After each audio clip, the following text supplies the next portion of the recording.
కృష్ణం కమలపత్రాక్షం పుణ్యశ్రవణకీర్తనం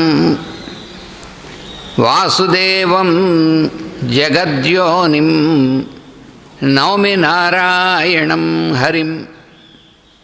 కృష్ణాయ వాసుదేవాయ హరయే పరమాత్మనే ప్రణతక్లేశనాశాయ గోవిందాయ నమో నమః. వందే శ్రీరాధికాం దేవీం బృందారణ్యవిహారిణీం యస్యాః కృపాం వినా కోపి న కృష్ణం జ్ఞాతుమర్హతి. పుంజీభూతం ప్రేమ గోపాంగనానాం మూర్తీభూతం భాగధేయం యదూనాం ఏకీభూతం గుప్తవిత్తం శ్రుతీనాం శ్యామీభూతం బ్రహ్మ మే సన్నిధత్తాం. ఆపదామపహర్తారం దాతారం సర్వసంపదాం లోకాభిరామం శ్రీరామం భూయో భూయో నమామ్యహం. హనుమానంజనా సూనుః వాయుపుత్రో మహాబలః రామేష్టః ఫల్గుణసఖः పింగాక్షో అమితవిక్రమः ఉదధిక్రమణశ్చైవ సీతాశోకవినాశకः లక్ష్మణప్రాణదాతా చ దశగ్రీవస్య దర్పः ద్వాదశైతాని నామాని కపీంద్రస్య మహాత్మనः స్వాపకాలే పఠేన్నిత్యం యాత్రాకాలే విశేషతః తస్య మృత్యుభయం నాస్తి సర్వత్ర విజయీ భవేత్. తస్య మృత్యుభయం నాస్తి సర్వత్ర విజయీ భవేత్. తస్య మృత్యుభయం నాస్తి సర్వత్ర విజయీ భవేత్. సర్వవేదార్థతత్వజ్ఞం వేదార్థప్రతిపాదకం పురాణసారసర్వజ్ఞం కృష్ణం వందే జగద్గురుం. ఓం అస్మద్గురుభ్యో నమః.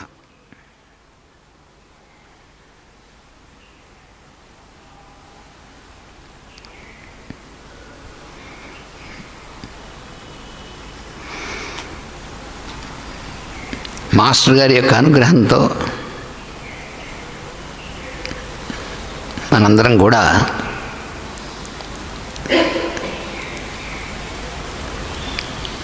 గురు పూజ మహోత్సవాల్లో ఎక్కడ ఉన్నటువంటి వాడో అక్కడ పాల్గొంటున్నాం.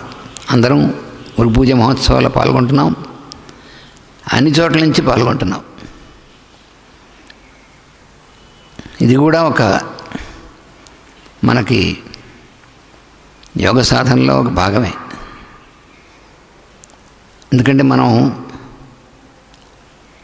గురు పూజలు బలాన్ని చోట జరుగుతాయి కాబట్టి అక్కడికి వెళ్ళినప్పుడే గురు పూజల్లో ఉంటాం మనం అనుకుంటూ ఉంటాం. అంటే మన అభ్యాసం వల్ల. అట్లా కాకుండా గత 2 సంవత్సరాల నుంచి మాస్టర్ గారు మనకి ఏం చేస్తున్నారంటే, మీరు ఎక్కడున్నా కూడా గురు పూజల్లో పాల్గొనవచ్చు. దానికి లొకేషన్ వేరే ప్రత్యేకంగా అక్కర్లేదు. అంటే వీలైనప్పుడు ఎగ్గొట్టడం అని అర్థం కాదు, కానీ పరిస్థితులు ఇలా ఉన్నప్పుడు అయినప్పటికీ మనం గురు పూజల్లో పాల్గొనవచ్చు. మనం ఇంట్లో ఉన్నా కూడా అనేటువంటి ఒక శిక్షణ మనకు ఇవ్వడం కోసం మాస్టర్ గారి యొక్క సంకల్పమే కొన్ని పరిస్థితులు అనేటువంటి కల్పిస్తుందని అనుకుంటున్నాను. మన పాశ్చాత్య సోదరులు కూడా దీంట్లో పాల్గొంటున్నారు అక్కడి నుంచే. అందుకని ఎప్పటి వలనే వారితో కూడా మనం పంచుకోవాలి కాబట్టి మనం ఇంగ్లీష్లో కూడా చెప్పుకుంటాం. Now by the grace of the masters we are now once again in the Guru Pujas, in the celebration of the Guru Puja. And since the last 2 years, there is a change which I feel that also it is according to Master's plan, that for the last many years we have been attending Guru Pujas at a particular location, say at Guntur, at Ramanama Kshetram. But since the last 2 years, we are not permitted to move on from our places, and yet there is a possibility that we can continue to take part in the Guru Pujas even while we are in our own dwelling place physically. So I feel that to render such a training for us, because for a long time, due to habit of our mind, because habit belongs to the mind itself mostly. So we are habituated to feel at home or to feel that we are at a particular place, and therefore we get attached to a location also. So unless we are there at the particular location, we can't feel that we are in the Guru Puja. But to bring us out of that attachment to a location, I think Master has created such situation that we are not allowed to cross our borders and gather at the same place. Of course, it is necessary that at least once in a few months or once in a year, we have to gather together to have an opportunity of group living. But yet, even though it is really a very important event that we must feel, we must take part in the group living, but it is also necessary that whenever it is not possible physically also, we can be in that same experience of group living, to make us realize this, that our Master has envisaged or created such situation. So we need not feel that we are missing something. We won't miss anything if we are submitted to the plan, to the divine plan. మన ప్రణాళిక వ్యక్తిగతమైనటువంటి ప్రణాళిక ఉంటే మనం దానికే మనకు కనుక పరిమితమై ఉంటే అప్పుడు మనం ఏదో కోల్పోతున్నాం. మనం వెళ్ళకపోతే అక్కడికి గురు పూజల్లో మనం పాల్గొనలేకపోతున్నాం అనేది మన మనసు కనిపిస్తుంది. అది మనకు అవరోధం అవుతుంది. ఎందుకంటే సాన్నిధ్యం అనేటువంటి దానికి భౌతికమైనటువంటి సామీప్యంతో పని లేదు. To have the presence is not merely needed to have physical nearness. Presence is much far higher than the physical nearness. To prove that, Master sometimes creates such situation, I think. So therefore, we need not regret for any situation that occurs. We have to accept and we have to welcome any situation by an understanding that it is also included in the divine plan. ఏ రకమైనటువంటి సన్నివేశం వచ్చినా సరే అది విశ్వ ప్రణాళిక అనేటువంటి దానికి అనుకూలంగా, దాన్ని బట్టి మనకి ఇది వచ్చింది అని చెప్పి మనం అనుకోవాలి. అందుకనే గురు పూజలకి వెళ్ళలేకపోయాం అని మనం భావించక్కలే. మనం నిజంగా గురు పూజలు అనేటువంటి దాని యందు మన శ్రద్ధ భక్తులు అనేటువంటి ఉంటే, మన ఇంట్లో మనం ఉన్నా సరే గురు పూజల్లో ఉన్నప్పుడు మనం ఎలా అయితే క్రమశిక్షణతో మనం అన్నింటి సిద్ధమయ్యే ఆ సమయానికి మనం ప్రేయర్ అనేటువంటి దాంట్లో మనం పాల్గొంటామో అలా పాల్గొనడానికి అవకాశం ఉంది. ఇంకా మనకి ఇక్కడ జరుగుతున్నటువంటి దీంతో పాల్గొనడానికి వీలుగా మనకు చూస్తూ వింటూ పాల్గొనడానికి అవకాశం ఏర్పరిచారు కదా, ఆడియో విజువల్ అనేటువంటిది. ఇది మనకి చక్కటి అవకాశం ఏర్పరిచారు.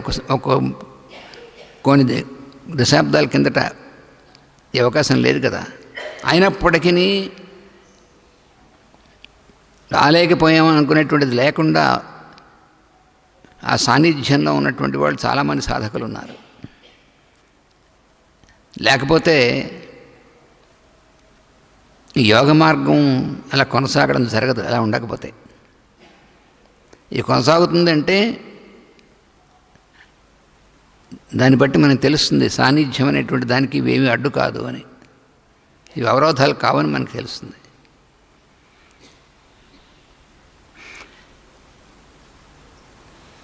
When we think of past times, maybe about 10 or 20 years, we have no such facility that we can take part in these programs with audio and visual atmosphere, sitting in our room, in our house. But now we are provided with such facilities by using a proper use of the technology. So, in the past years when this was not there, even then, it was possible always that we can have that presence without any interruption. Even when we are far away, but distance is no bar for the presence. So, that is always there. It is not dependent on any of the physical implications. So this proves that the yogic procedure and to take part in the yoga practice, in the Raja Yoga, which we are all have been practicing. So for this, never there is any obstacle. Nothing can obstruct this if we are totally submitted to the divine plan and if we follow the discipline which is required in the spiritual path. కావలసిందల్లా మనకి క్రమశిక్షణ అనేటువంటిది, తర్వాత సమర్పణ అనేటువంటిది, ఈ రెండు కనుక ఉన్నట్లయితే భౌతికమైనటువంటి అవరోధాలు మనమే పనిచేయవు సాన్నిధ్యానికి. అందుకు ఉదాహరణ ఇదే. అందుకని మనం ఇది ఎందుకు చెప్పుకోవాలంటే, చాలామంది సోదరులు మనకి అకస్మాత్తుగా కొన్ని రెగ్యులేషన్స్ మారడం వల్ల బయలుదేరడానికి సిద్ధంగా ఉండి కూడా మళ్ళీ ఆగిపోండి అని చెప్పవలసి వచ్చింది. కానీ వారెవరూ కూడా గురు పూజలు మిస్ అవ్వాల్సిన అవసరం లేదు అని మనం గుర్తు చేసుకుంటున్నాం. గురువుల యొక్క సాన్నిధ్యాన్ని, పరమ గురువుల యొక్క సాన్నిధ్యాన్ని కేవలం ఒక లొకేషన్లో మాత్రమే కాదు, అది అంతటా ఉంటుంది. ఎలా అయితే విద్యుత్ శక్తి అనేటువంటిది తరంగాలు అనేటువంటివి, శబ్ద తరంగాలు అనేటువంటివి, ఇవన్నీ కూడా విశ్వం అంతటా వ్యాపించి ఉన్నాయి కదా ఆకాశంలో. అలాగే పరమ గురువుల యొక్క సాన్నిధ్యం అనేటువంటిది అంతటా వ్యాపించి ఉంటుంది. ఒక చోట ఉండి ఒక చోట లేకపోవడం ఉండదు. మనం ట్యూన్ చేసుకోవాలి అంతే. మన గురు పూజల్లో జరుగుతున్నటువంటిది మనం చూడొచ్చు, మనం వినొచ్చుంటే మనం మన ఇన్స్ట్రుమెంట్ని ఆన్ చేసుకుని ట్యూన్ చేసుకుంటే మనం వినగలుగుతున్నాం కదా. అంటే మనకు ఉన్నటువంటి సాధనాన్ని సద్వినియోగం చేసుకోవచ్చు. అలాగా మనకి గత 2 సంవత్సరాల్లో ఎక్కడికి మీరు ఇంట్లోంచి కదలడానికి వీలు లేదు అన్న పరిస్థితిలో కూడా ఇంట్లోనే ఉండి సత్సంగ కార్యక్రమాలు చక్కగా మంచి సామూహికమైనటువంటి వాటిలో కూడా పాల్గొనడానికి అవకాశం మనం అనుభవించాం. అందుకని అటువంటి అనుభవాన్ని పొందడానికి ఏమో అడ్డుండదు, అవరోధం ఉండదు, మనం గనక సమర్పణ చెందినట్టయితే. అని దానికి ఒక ఉదాహరణగా మాస్టర్ గారు ఇటువంటి సన్నివేశాన్ని కల్పించారని నాకు అనిపిస్తుంది. Since the last 2 years, for a long time we were not allowed to move even from our residence by lockdowns and all these procedures. But even then it was possible that we could participate in all the group activities and in all the spiritual activities, in all the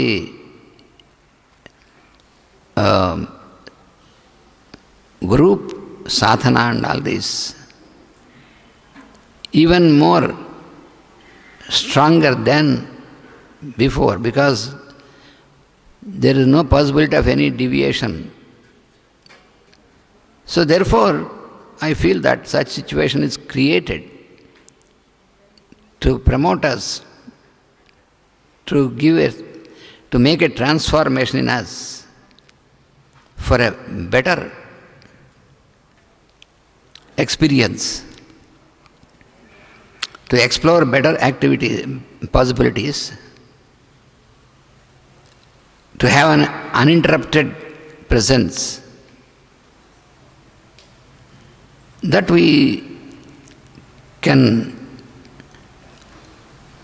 understand this and we can make use of this. So I feel that all our brotherhood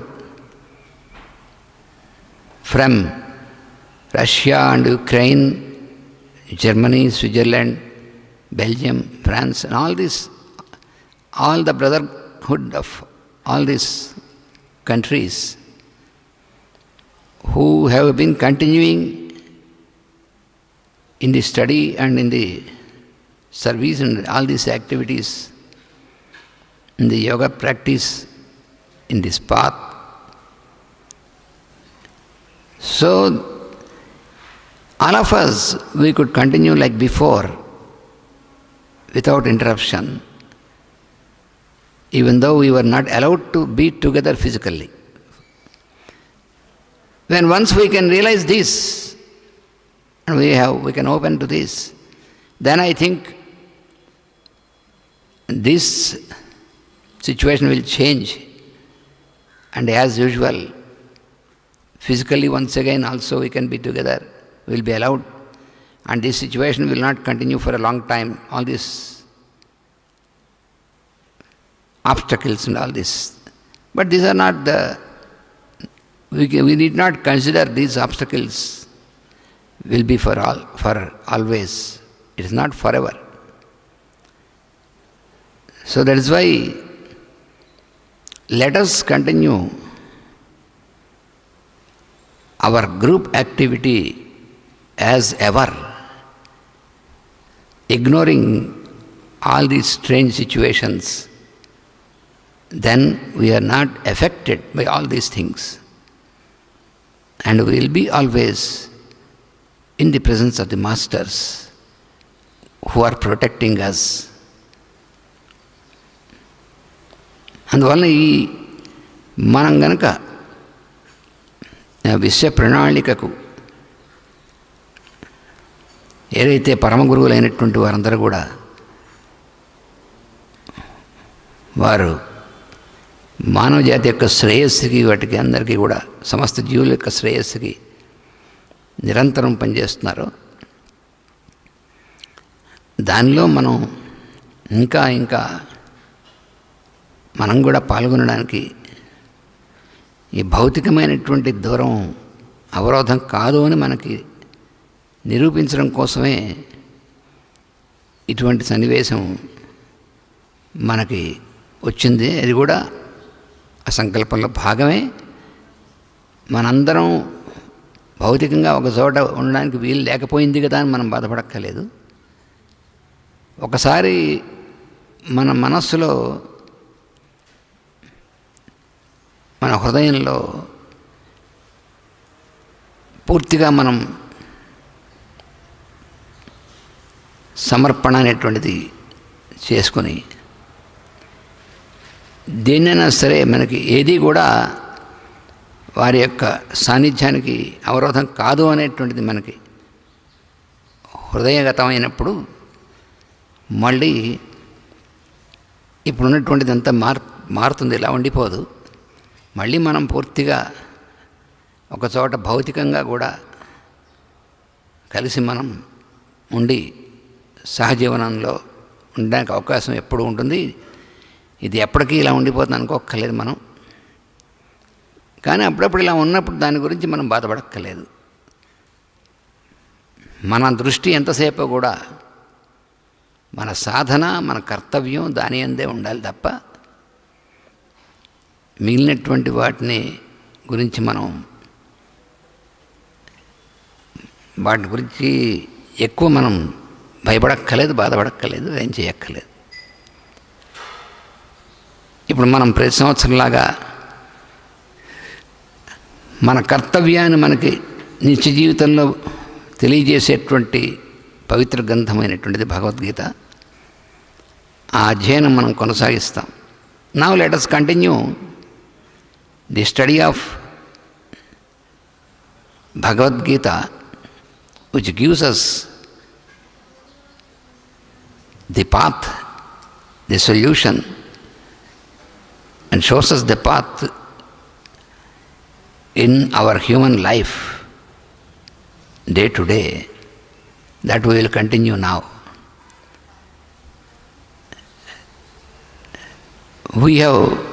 Last year we have completed the 5th chapter of Bhagavad Gita. Today we commence our study of Bhagavad Gita from the 6th chapter onwards. కిందటి సంవత్సరం మనం 5వ అధ్యాయం పూర్తి చేసుకున్నాం. ఇవాళ మనం 6వ అధ్యాయంలోకి ప్రవేశిస్తాం. అందుకని 6వ అధ్యాయంలో మొదటి శ్లోకం ఒకసారి చదువుకొని దానికి విశేషాలు మనం చెప్పుకుంటాం. సో ది ఫస్ట్ స్టాంజా: అనాశ్రిత కర్మఫలం కార్యం కర్మ కరోతి యః స సన్యాసీ చ యోగీ చ న నిరగ్నిర్న చ అక్రియః.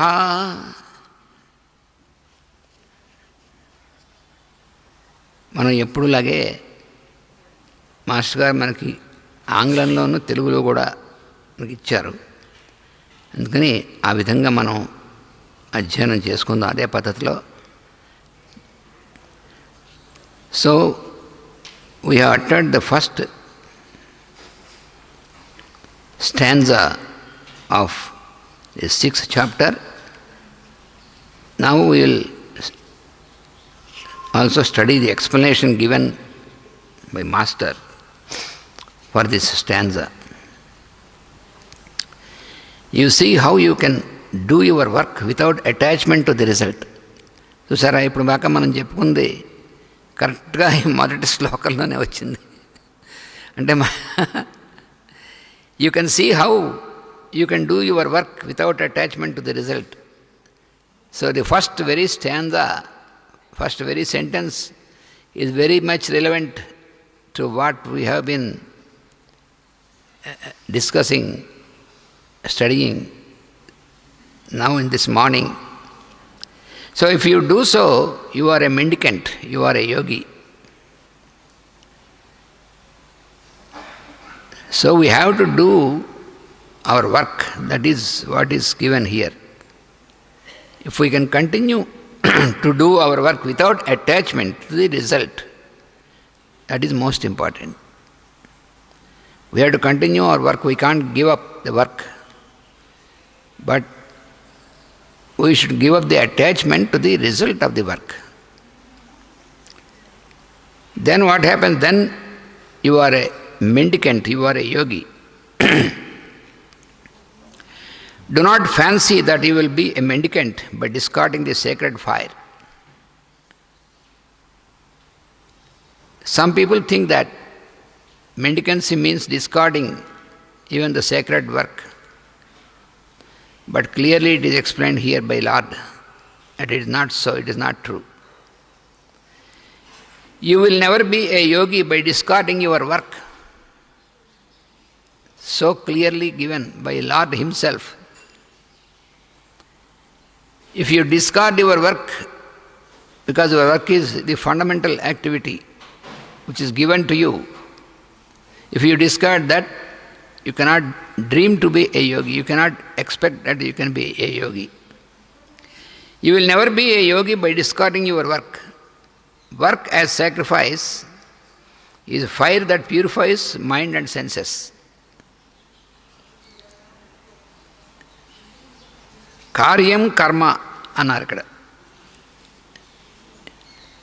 ఇందులో మొదటి శ్లోకంలోనే అనాశ్రిత కర్మఫలం కార్యం కర్మ కరోతి యహ.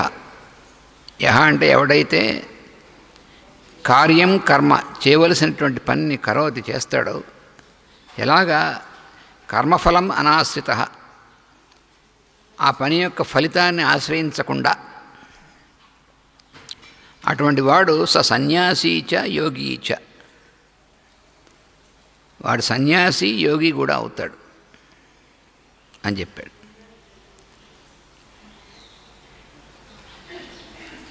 దీనికి ఇంకా మన వివరంగా ఇస్తున్నారు మాస్టర్ గారు. దీన్ని మనకి చాలా అర్థమయ్యేట్టుగా ఇచ్చారు. ఏమిటంటే చేయదగనివి చేయదగినవి అని పనులు రెండు విధములు. All the activity, all the work can be classified into two types. One is the work which we want to do, and another is the work which we have to do.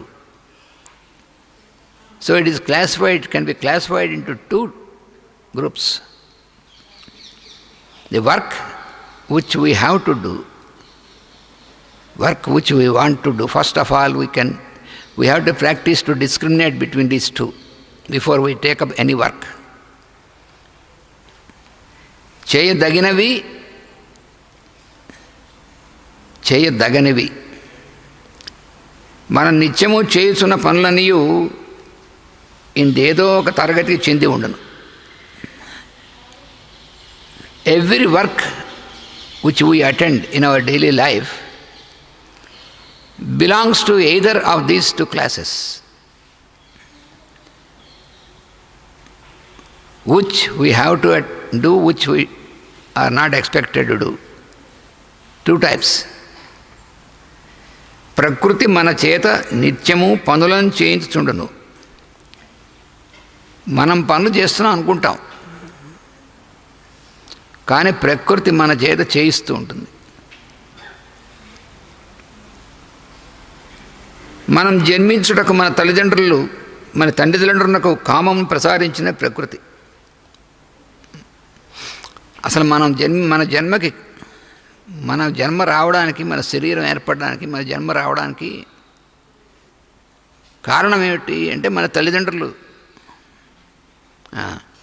అది మనం ఒప్పుకోక తప్పదు కదా. మరి అది ప్రకృతి అనేటువంటిది ఏర్పరిచిందా, లేకపోతే మనం ఏర్పరచుకున్నా అంటే మనకి ఎలా ఉంటుందంటే మనం ఏర్పరచుకున్నాం అన్నట్టుగా ఉంటుంది. మనకి భార్యాభర్తలు, వారి పరస్పరం ఉన్నటువంటి ఆకర్షణ, భౌతికమైనటువంటిది కామము, ఆ కారణంగా సంతానం కలుగుతుంది అనే భ్రమలో మనం ఉంటాం. కానీ సంతానం కలగడం అంటే ఒక జీవికి శరీరం ఏర్పడడం అనేటువంటి దానికి కారణం ఎవరు అంటే స్త్రీ పురుషుల కారణం అని కాదు. వాళ్ళ ద్వారా వాళ్ళకి ఆ సంకల్పం కలిగించేటువంటిది, సంతానాన్ని కలిగించేటువంటిది ఎవరంటే ప్రకృతి అని ఇక్కడ మనకు చెప్తున్నారు. ప్రకృతి చేత ప్రేరేపింపబడి జీవులు ఆయా కర్మలను ఆచరించుందరు. మనం ఏ పనైనా సరే ఆచరించడం అంటే దేనివల్ల అంటే ప్రకృతి మనని ప్రేరేపిస్తుంది. మనకి ఆకలి వేస్తుంది అనుకోండి, ఆహారం తీసుకోవాలి. ఆహారం తీసుకోవడం అనేటువంటిది చేయవలసిన కర్మే, కానీ అది చేయవలసినప్పుడు చేస్తే అది ప్రకృతి యొక్క ప్రేరేపణ మనకు కలుగుతుంది. చేయదలిచినప్పుడు చేస్తే అది ప్రకృతి ప్రేరేపణ లేకుండా చేసామనుకోండి, అప్పుడు అది మనం చేయదలుచుకున్నది అవుతుంది. అది చేయదగనిది అని మనకు తెలుసుకోవాలన్నమాట. ఈ రెండింటికి తేడా ఉంది. అంటే మనం ప్రతిదాన్ని కూడా విశ్లేషించి చూసుకోవాలి. We have to make a discrimination. We have to make a discrimination, a classification of any work what we take up, even the personal work also, that we have to make this discrimination. మనకి ఆహారం తీసుకోవడం మన వ్యక్తిగతమైనటువంటి పని నిజమే, కానీ ఆహారం తీసుకోవడం అనేటువంటిది శరీరానికి ఆవశ్యకమైనటువంటిది. అందుకని అది ఆవశ్యకమైనప్పుడు మనకు ఆకలి ఏర్పడుతుంది. అది ఎవరు కలిగిస్తున్నారు ఆకలి అంటే మనం కలిగించుంటున్నామా? లేదు, ప్రకృతి కలిగిస్తుంది. అంటే ఈ విధంగా ప్రతి ఒక్క పనిని కూడా మన నిత్య జీవితంలో ప్రకృతి ప్రేరేపణ వలన మనకి కలుగుతున్నటువంటిది. అలా ఉన్నప్పుడు అది కార్యం, కర్మ అవుతుంది, చేయవలసిన పని అవుతుంది. అది ఇక్కడ చెప్తున్నాడు. So whenever we accept any work which is stimulated by nature, then we have to attend that work, and that is the work which we have to attend. That is the meaning of the word karyam karma. మనం చేయవలసినటువంటిది. అందుకని ప్రకృతి చేత ప్రేరేపింపబడి జీవులు ఆయా కర్మలను ఆచరించుందరు. ఆచరించుటకు కానీ మానుటకు కానీ ఎవరికి తరము కాదు. ఇది మరొక విశేషం. If we consider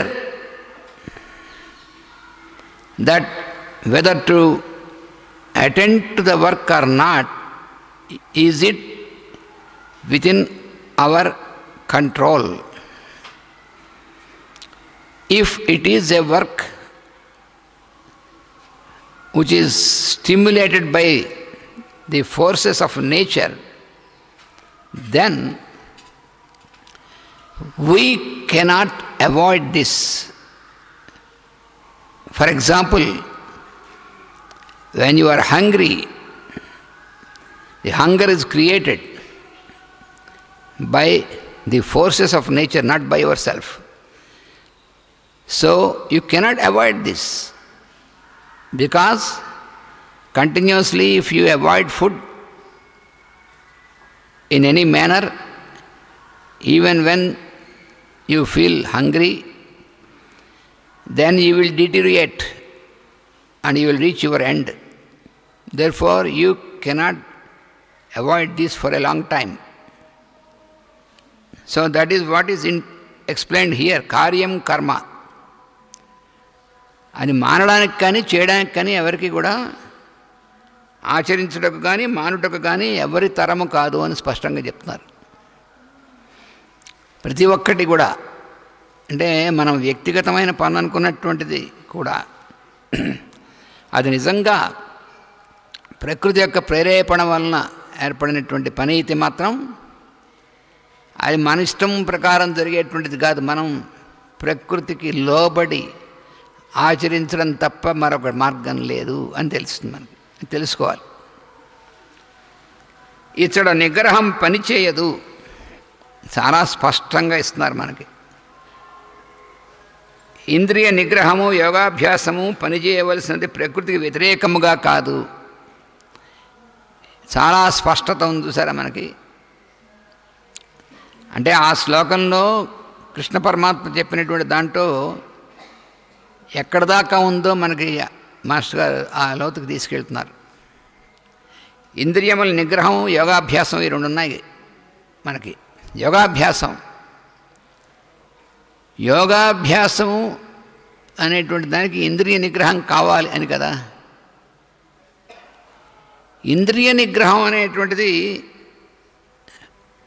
ప్రకృతికి వ్యతిరేకంగా ఉండకూడదు అంటున్నారు. అంటే మనకు ఆకలి వేసిందనుకోండి, ఆహారం తీసుకోవాలనేటువంటిది మనకి తెలియజేస్తుంది ప్రకృతి. లేదు నేను యోగాభ్యాసం చేస్తాను, నేను కటికోపవాసం చేస్తాను, మంచినీళ్ళు కూడా తాగకుండా ఉపవాసం చేస్తాను, యోగాభ్యాసం అంటే ఉపవాసం చేయడం అని అనుకున్నాం అనుకోండి మనం. అప్పుడు ఏం చేస్తాం, ఆహారం పానీయం అనేటువంటిది పూర్తిగా ఆపేసి లోపల దాహం వేస్తున్నా ఆకలి వేస్తున్నా కూడా దాన్ని నిగ్రహం అనుకుంటాం మనం. ఇంద్రియ నిగ్రహం కాదు, అణగదొక్కడం అని అర్థం అది.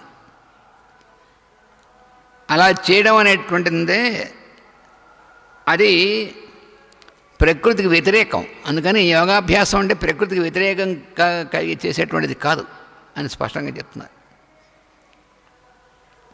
అదేమిటండి మరి ఉపవాసం చేయాలి కదా, మరి చాలా వాటిలో ఉపవాసం అనేటువంటిది చేయాలనేటువంటిది అవును నిజమే. ఆ ఉపవాసం చేయడం అనేటువంటిది మంచిదే, కానీ ప్రకృతికి వ్యతిరేకంగా చేయకూడదు అని అది దానికంటే మించినటువంటి సత్యం. మన శరీరానికి నీరసం అనేటువంటిది ఏర్పడి ఏదో కారణాల వల్ల తప్పనిసరిగా ఆహారం తీసుకోకపోతే మంచిది కాదనే స్థితిలో ఉన్నాం అనుకోండి, అప్పుడు కూడా మనం లేదు నేను ఉపవాసం చేసే తీరుతాను, ఎందుకంటే ఇది నాకు యోగ సాధన, అది యోగ సాధన అవుతుంది, రోగ సాధన అవుతుందని అంటే ఏమీ మొహమాటం లేదు. అందుకనే మాస్టర్ సివి గారు ప్రేయర్ యోగ సాధనలో చాలా ముఖ్యమైనది కదా మనకి. దానికి ఏం చెప్పారు, నాయన ప్రేయర్కి ముందు చాలా తేలికైనటువంటి కొంత ఆహారం, పాలో ఏదో ఒకటి తీసుకుని పాలు మాకు అలవాట్లేదు, కాఫీ పోనీ అదే తీసుకో. మనకి ఎంత సులువుగా ఇచ్చారు మాస్టర్ గారు. అంటే మన భౌతికమైనటువంటి శరీరానికి ఆవశ్యకమైనటువంటిది ఆహారం అనేటువంటిది తగు ప్రమాణంలో అది స్వీకరించే కూర్చోమన్నారు యోగ సాధనకి. యోగ సాధనకి తీసుకోవచ్చా అంటే తీసుకోవచ్చని తాను గురువు స్వయంగా చెప్తున్నారు.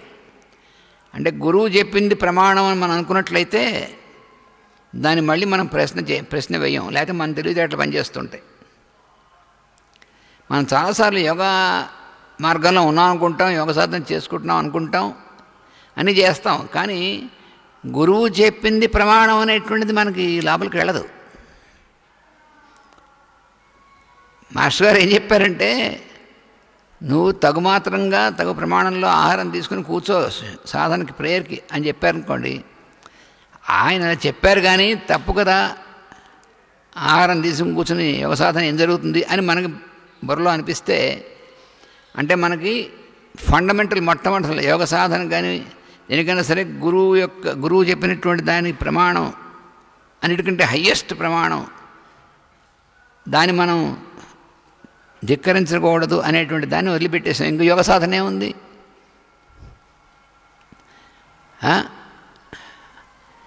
మనం గురువుగారిని వాళ్ళని అడుగుతూ ఉంటాం, మా స్థలం కొనుక్కోవాలి, ఎక్కడ కొనుక్కోవాలి, ఎప్పుడు కొనుక్కోవాలి.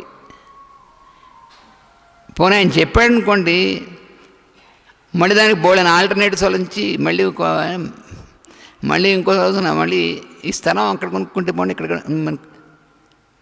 లేకపోతే మా ఇల్లు కట్టుకోవాలి, దానికి ఎలా కట్టుకోమంటారు అని చెప్పారనుకోండి.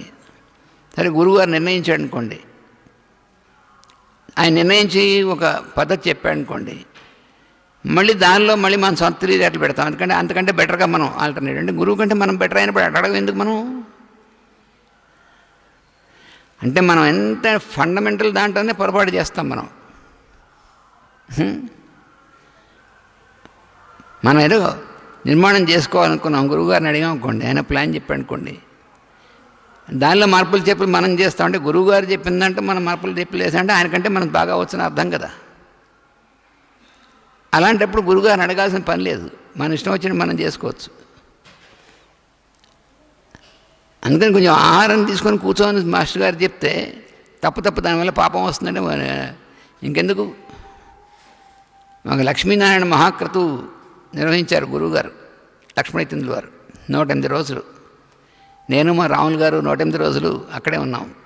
ఆశ్రమం నుంచి అడుగు బయట పెట్టలేదు. అటువంటి అదృష్టం మాకు కలిగింది.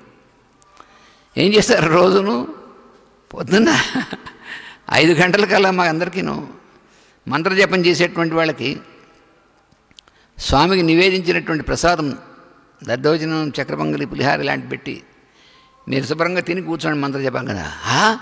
మంత్రజపం ఆహారం తీసుకుని కూర్చోవడమా ఎంత?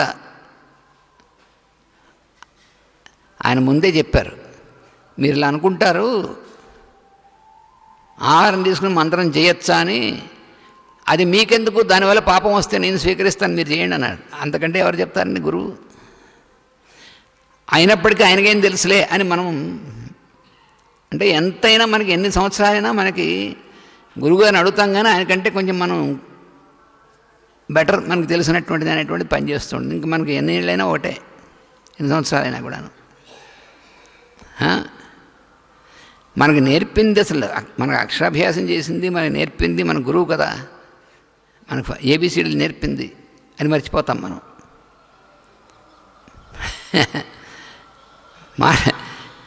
అది మనం ఎంత అజ్ఞానంలోకి వెళుతూ ఉంటామో తెలియదు. దాన్ని మన ఎక్స్ప్లెనేషన్స్ అని చెప్పుకుంటూ ఉంటాం.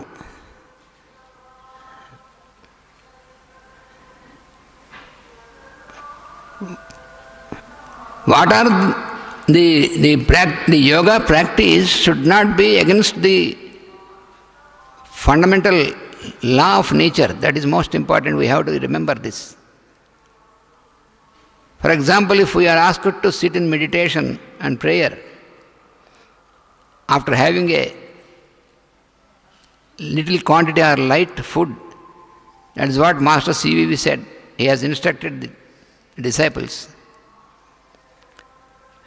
But some of us may feel that when we have to do practice of yoga, is it correct procedure to have some food before that? So we avoid to take it and we sit in prayer. Master CVV has explained that prayer is not something just physical. It is on the higher plane. What happens? Our physical body requires some light food before that, so that it can withstand the energy that flows during prayer. That is why he has instructed to have some light food. That doesn't mean that we have to eat. He never instructed that you eat whatever you like, fully like that. But you have to take some light food, a glass of milk or whatever it may be. So that while you are in the process, your mind should not be distracted by hunger and other things.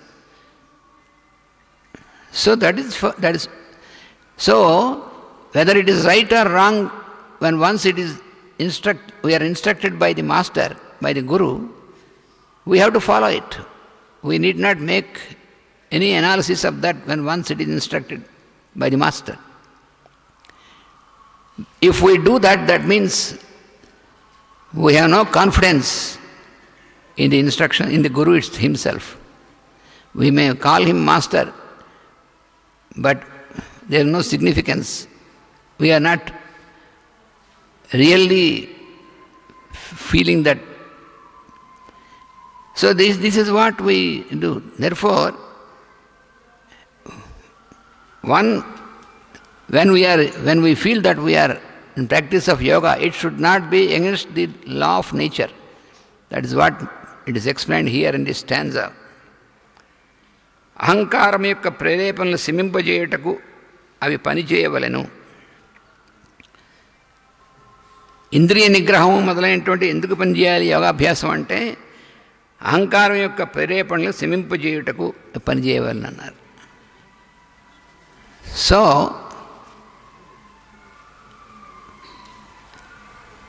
ఇంద్రియ నిగ్రహం అనేటువంటిది. So controlling the activity of the senses and mind. So this is required, but then, even then, it should not be against the fundamental laws of nature. Why it is required is, if we do not practice to control over the activity of the senses, then we will be obstructed. It makes an obstruction, an obstacle. And then we are stuck up in the ego. So that is why such practice, spiritual practice or yoga practice, is required to have a control over this. But it should not be against the law of nature, fundamental law of nature. That is what is explained here in this stanza. ప్రకృతి చేయించు పనులలో కార్యములు అకార్యములను ఉండవు. ఇది అక్కడ ముఖ్యంగా మనం తెలుసుకోవాల్సింది. ప్రకృతి మనకు ప్రేరేపించి మన చేత చేయించేటువంటి దాంట్లో ఇది చేయవలసిన పని కాదా అనేటువంటిది అక్కడ ఆలోచించక్కర్లేదు. అంటే అక్కడ మనకి చాలా క్లియర్గా ఇంకా ఇస్తారు భగవద్గీతలో. అలా అయితే మనం ఆకలి వేసింది, ఆహారం తీసుకోవాలి అంటే ఆ ఆహారం ఎంతవరకు తీసుకోవాలి, ఎటువంటిది తీసుకోవాలి, అది కూడా దానికి సంబంధించినటువంటిది ఎంత ఇచ్చారు. ఏది వదిలిపెట్టలేదు భగవద్గీతలో. ఆహారం కూడా 3 రకాలైనటువంటిది ఉంటుంది అని మన 18వ అధ్యాయంలో ఇచ్చాడు. 17, 18 అధ్యాయాల 2 అధ్యాయాల చివర ఆ అధ్యాయాల్లో ఏది చేయాలి, ఏది చేయొచ్చు, ఏది చేయకూడదు అనేటువంటిది ఇంకా ఆహారం తగ్గించి అని చెప్పారు అక్కడ. అందువల్ల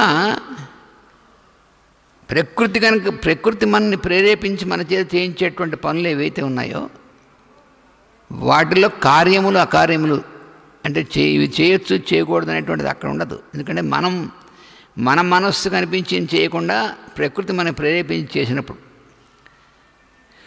అంటే ప్రకృతి ప్రేరేపణ చేత కానీ లేకపోతే గురువు యొక్క ఆదేశం చేత కానీ మనం చేసినప్పుడు, మనం మధ్యలో వేలు పెట్టకుండా చెప్పినట్టు చేసినప్పుడు మాత్రం అప్పుడు అది చేయవలసిందే చేయకూడదా అనేటువంటిది ఉండదు అక్కడ. మనం నిర్మించుకున్న నీతి, అవినీతి, మతము, ఆచారము, సంప్రదాయము దానిపై పని చేయవు. ఇది మనకి కొంచెం అర్థం అవ్వడం కష్టం. అంటే